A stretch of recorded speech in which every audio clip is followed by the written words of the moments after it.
considered that we live in most advanced world and in future we live on Mars. We built another world on Moon. We thought that we are most advanced. We made many technical devices which reduces human efforts and time. But what if it all was a big lie?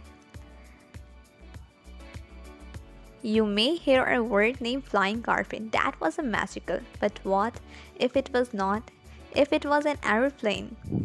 Similarly, you also heard that a quiz having a crystal globe in which you people doing different activities.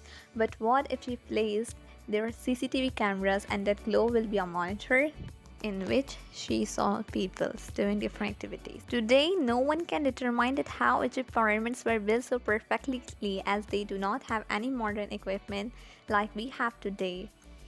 Today, world's most advanced technology is semiconductor. You think that how? I will tell you that how. Semiconductors. These are devices that are neither conductor nor insulator. The conductivity of a semiconductor is changed by doping germanium, silicon, gallium are its example. Semiconductors are divided into extrinsic semiconductor and intrinsic semiconductor. An extrinsic semiconductor is further divided into p-type and n-type. Intrinsic semiconductor. It is the purest form of the semiconductor, also known as undoped semiconductor. The electrons in these materials are bonded to the parent atom and move freely in the lab. Such free electrons constitute current in the intrinsic semiconductor material. At absolute zero temperature, the valence bond of an intrinsic semiconductor is filled. When the temperature is raised and some heat energy is supplied, some valence electrons are lifted to the conduction bond, leaving behind holes in the valence as shown in the diagram. Here is the example of silicon and germanium.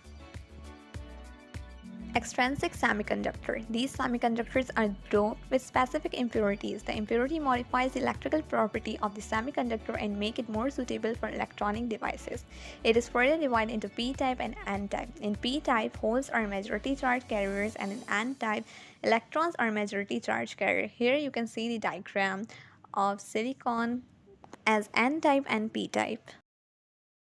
Now let's come to our question that how semiconductors are most advanced technology. Semiconductors, because without semiconductors, integrated circuits, transistors, solar cells, and mobile phones and many other computing devices simply will not exist. This is because the number of valence electrons in the electron shell of an element semiconductor determines its conductivity.